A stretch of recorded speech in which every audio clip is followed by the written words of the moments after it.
Hello,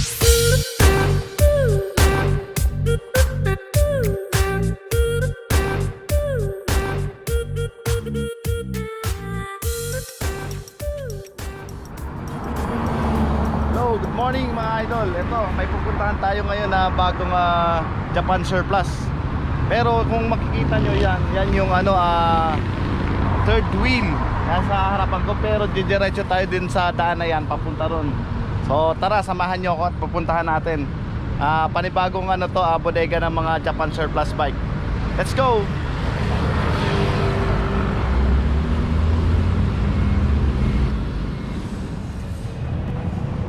Ayun, eto na, nakarating na ako sa Japan Surplus Bikes. Dito lang po sa may Valenzuela. Mga mahigit 1 kilometro lang ang layo niya kay third wheel. Siya nga pala mga idol, nagpapasalamat ako sa ating idol na si Alex Lancero. Yan, napakabait at siya rin nagturo sa atin kung saan yung lugar nito. Idol, maraming salamat sa pagbigay ng impormasyon kung saan lugar itong at napuntahan na natin ngayon.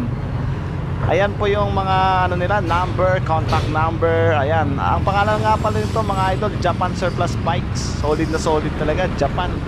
So ayan pa yung harapan niya. Tara, samahan nyo ako idol at titingnan natin yung mga paninda nila, mga bikes. Makikita nyo yung mga bike, yung mga itsura dito sa harapan nila. Ito, ayan.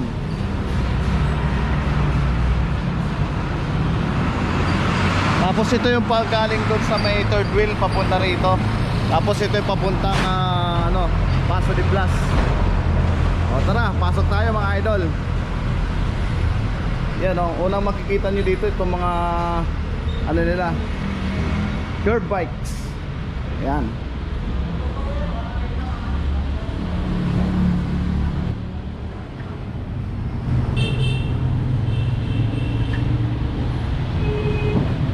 So ito yung itsura dito sa loob mismo mga idol. Puro mga curb bikes. Ayan napakaraming mga curb bikes dito. Ito yung mga straight, mga Japanese bike na straight. Yan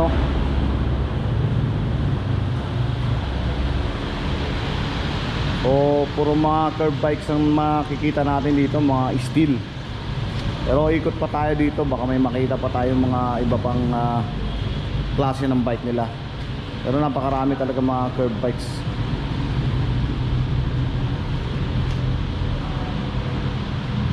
Ayan makikita nyo, puro bike po ito nasa natin, paligid.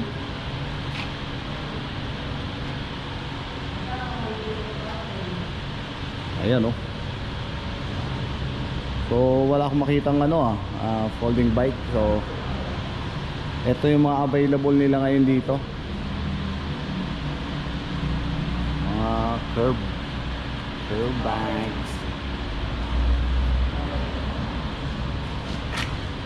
Ayan po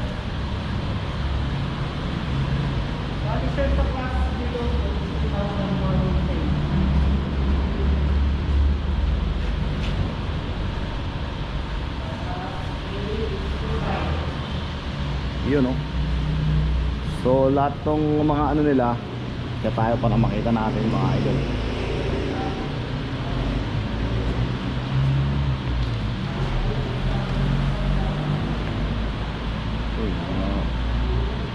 Daming bike dito.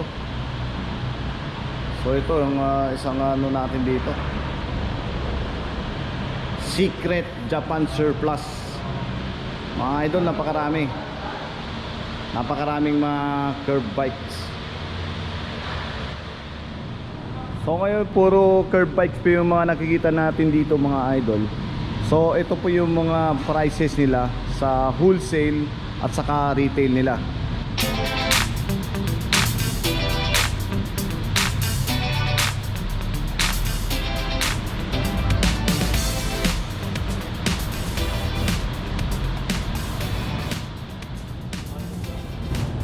Ito mga idol, meron silang mga folding, ayan folding e-bike pero Honda. Ayan, Honda siya.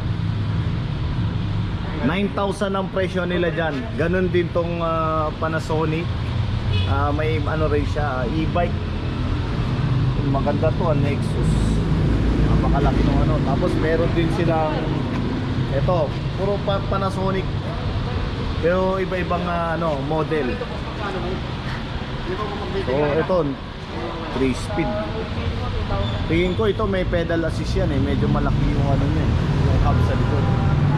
So ngayon dito muna tayo sa may ano, Honda. Ito, holding bike na Honda. Ayan po yung ano niya, itsura. 9,000 lang po. Ang problema lang sa mga e-bike pala nila dito, yun, magpapagawa na lang po kayo ng susi.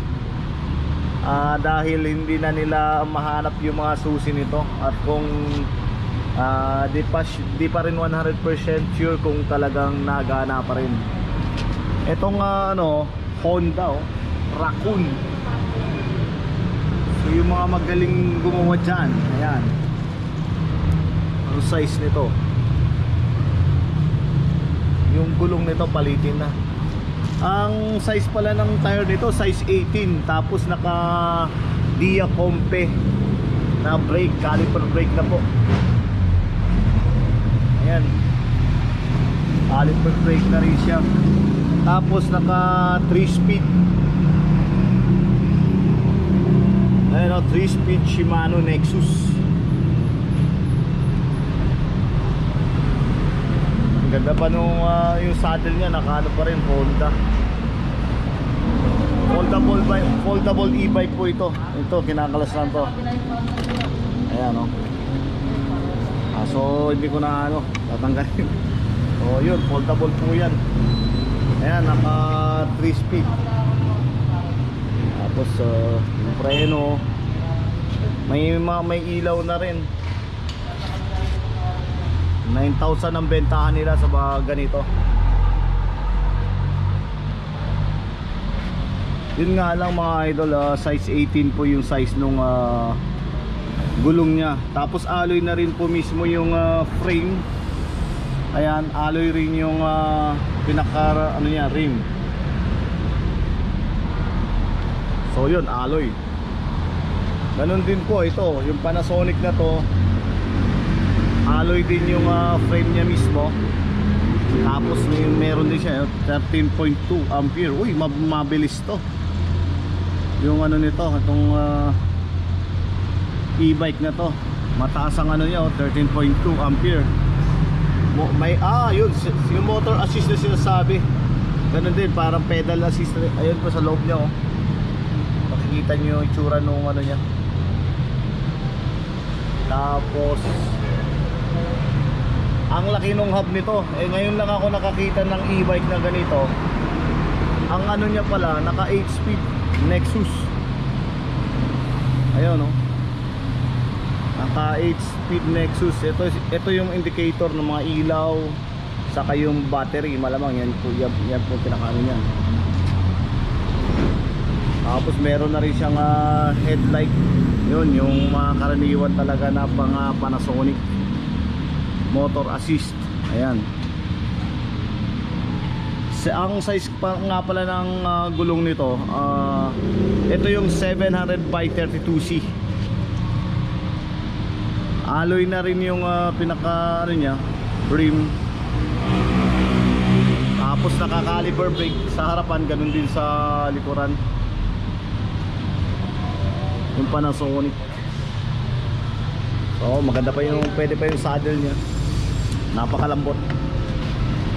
Ayun, yung may lock pa siya. Naka-lock, yun lang yung susi.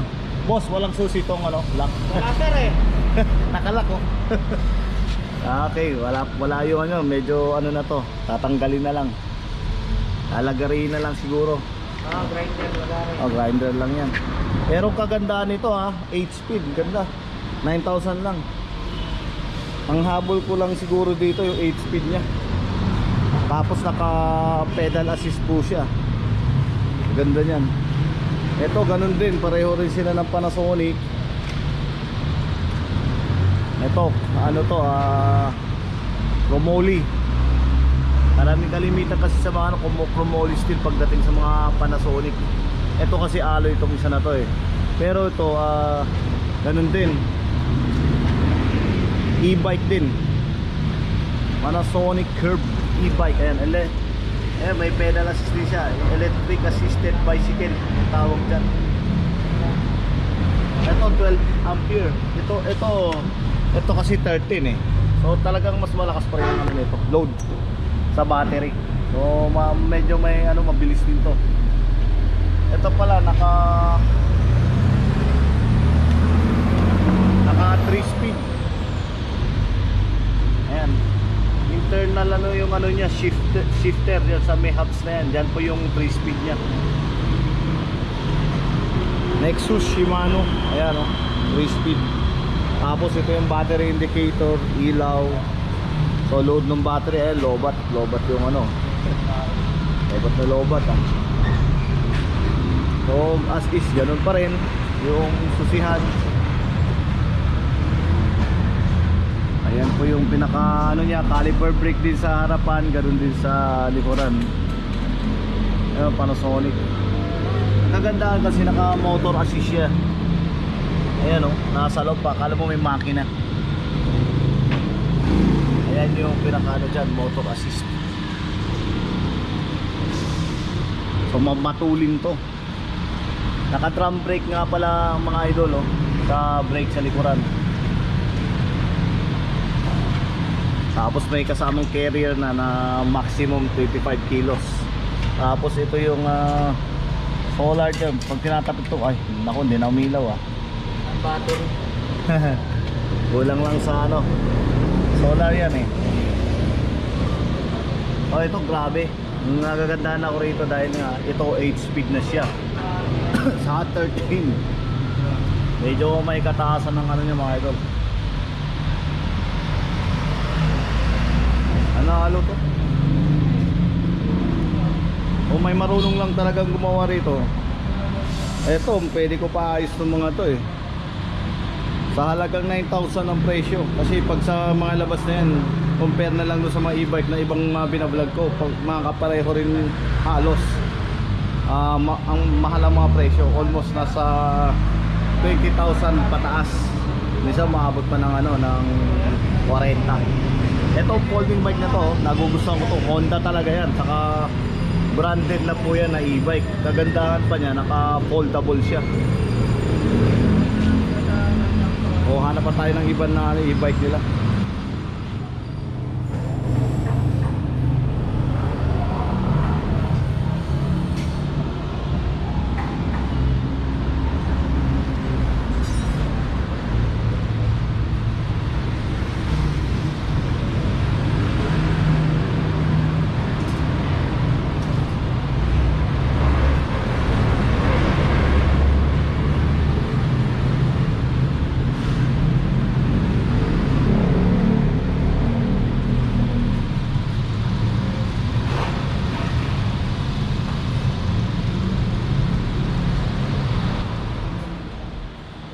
Dito mga idol, kung makikita nyo itong mismong nasa harapan ko, itong mga nakapatong-patong dito, lahat yan 180 pieces.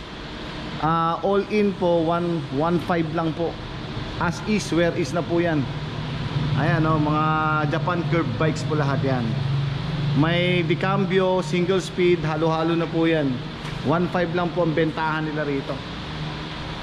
Ayan makikita nyo Ayan andito ako mismo nakatungtong. So ang dami talaga, isang tambak to.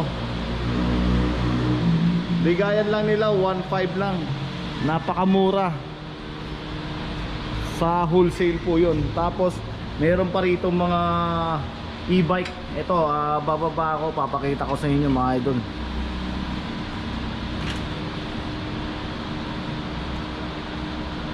Yan ay kulay orange. Yung kanina kung meron doon sa harapan mga naka-display, pinakita ko na rin.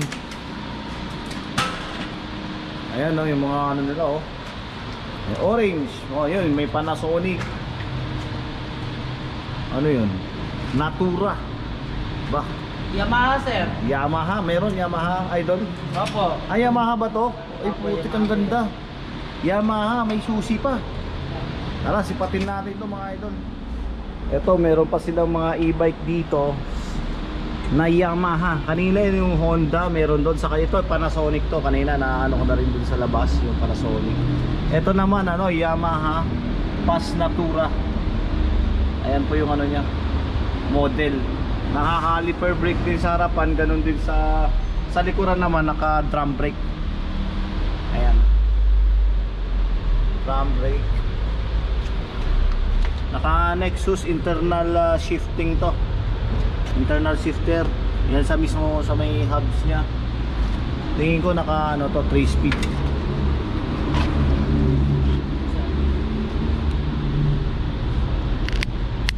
Ayun, 3 speed nga. Naka 3 speed alloy frame siya mismo. Tapos may susi na siya para ma-charge itong ano niya. Yun nga lang yung paano i-charge itong battery niya. Yun din ang kulang. Yun ang kulang lang dito. Tapos yung lock niya meron na rin susihan.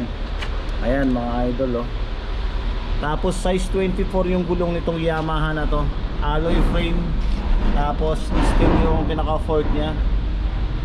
Size 24. Ayan. Ito yung ano niya, oh. Naka Yamaha Power Assist System. Yamaha talaga nakalagay, oh. May Power Assist System siya.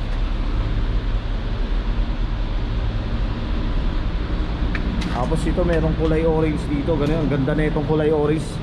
Naka internal cabling na pala to. Galing, oh. Pass width yung tatak. Tapos ang baba nung step through nya. Walang battery. Meron May battery pero nandun lang siguro, nakatabi lang po. So yun. Ganda pa nung carrier. Alloy, fully alloy yung frame nya mismo. Ganun din, naka 3 speed na rin siya. Ayun sa may internal mismo nung hubs nya. Pero yung condition po mismo ng frame super kinis, walang gas-gas. Mapapansin naman po. Ayan, lalapit ko. Ayan, saka napakababa yung nung step through niya. Bagay na bagay siya sa mga di masyado na iangat yung mga paa. Tapos yung carrier, oh. Kayang-kaya nito mag-load ng ayun, 27 kilos ang kaya ma-load nitong carrier niya mismo. Tapos napakakinis pa ng mga fender. Yung fender makinis pa talaga sa ano natin yan. Yan. Tapos eto, meron Panasonic dito. Ganun din, e-bike din po siya.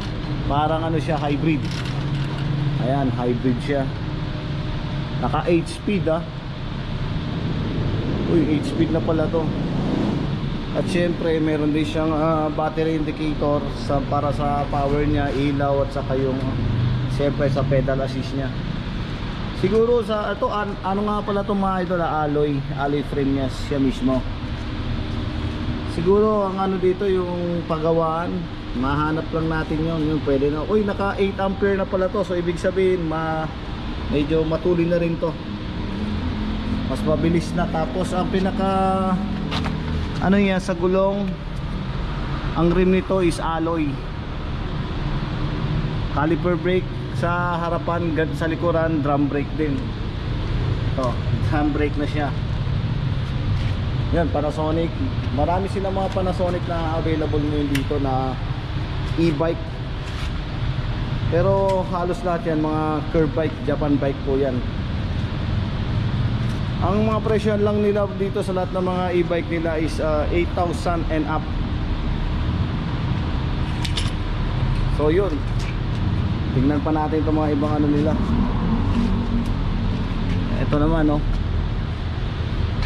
Charge, VV Charge WW. So ganun din. Halos lahat po ng mga ito, ang frame nga pala nitong VV Charge W na to, ano to, Chromoly. Halos pareho lang sila nung Panasonic. Pero napakalaki nung compact motor hub, oh. Compact motor hub sa harapan. Grabe laki. Ito yung ano, para sa mga kuryente rin. Nakakaiba to, ah. So yun, ganun din, naka 3 speed po siya. Ayan po.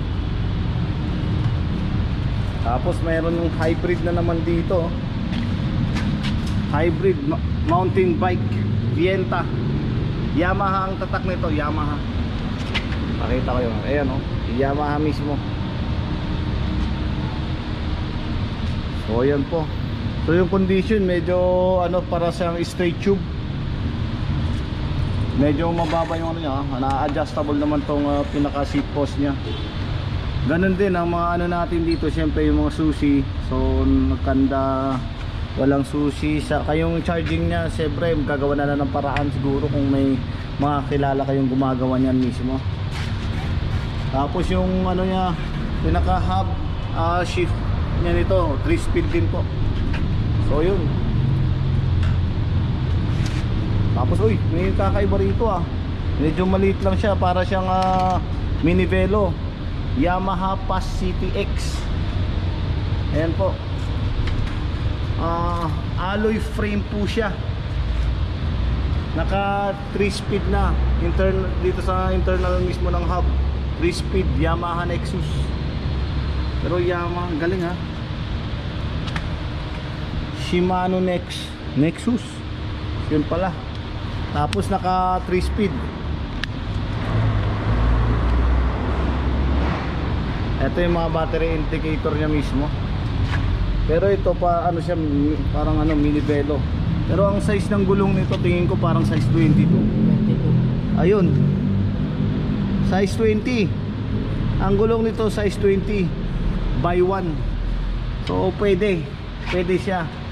Pwede na tanggalin ang makina nito, gawin ng mini velo, pero ang kinis kasi Yamaha talaga So ang presyo niyan 8,000 and up.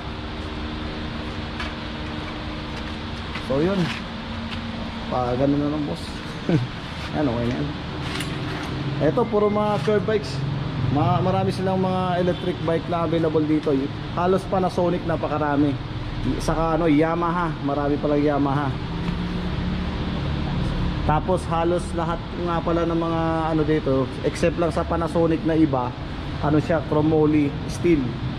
Pero pag yung mga iba naman kasi may mga alloy talaga. Yung mga modelo na. Pero ito, nagagandahan ako dito. Ito yung gusto ko ulitin to Tingnan natin kung magaan. Napakagaan nga. Ito lang talaga nagpabigat sa kanya. Pwedeng bike project to Kahit yung frame na lang siguro kunin. Kasi ang ganda mini velo siya Naka straight bar. Yan, Yamaha yun nakasulat mismo. Tapos yung gulong nito size 20.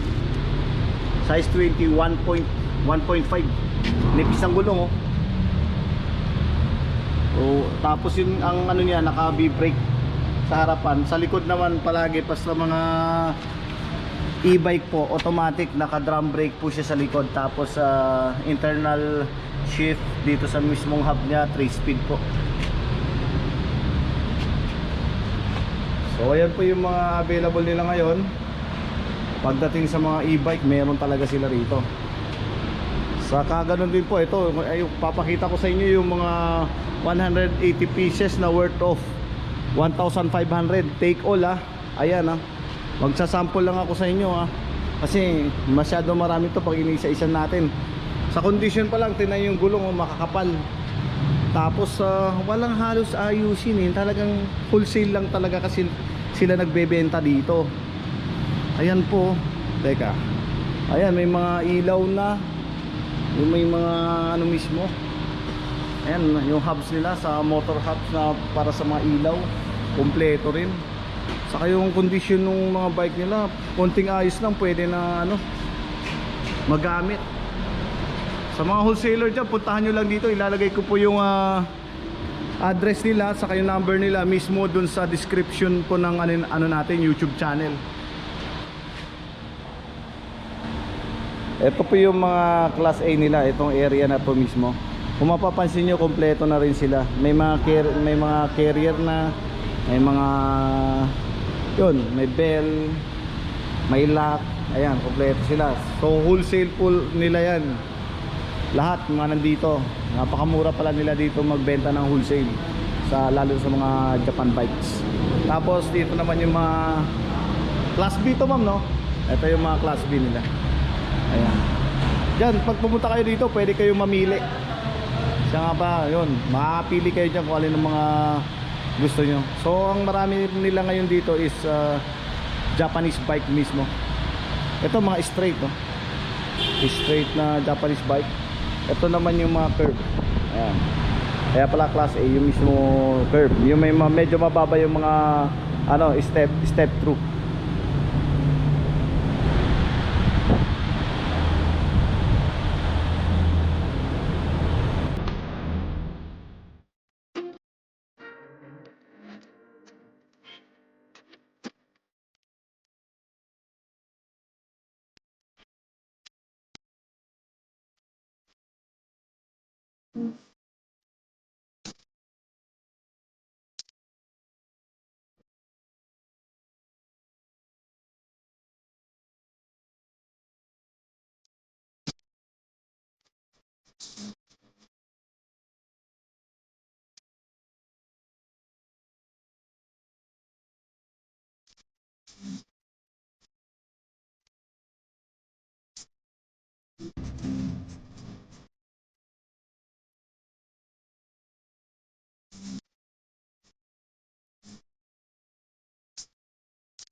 So yun mga idol.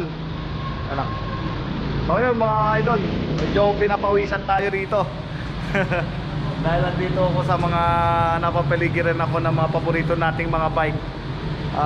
So sa lahat po naman yung balak na wholesaler dyan, sa mga retailer, open po sila. Puntahan nyo lang po sila dito sa address na ibibigay ko sa inyo mismo. Ayan, dito sa address na to, puntahan nyo lang po. Halos magkatabi lang po sila ni Third Wheel. So hindi na kayo mahirapan, may choices kayo. Pupunta kayo sa isang tapos lilipat lang kayo dito. Yun lang po. So soon mag-update po kami dahil sa susunod may mga new arrival sila at babalik pa po kami dito. So yun, maraming salamat mga idol. Keep safe, ride safe, and God bless. Mabuhay.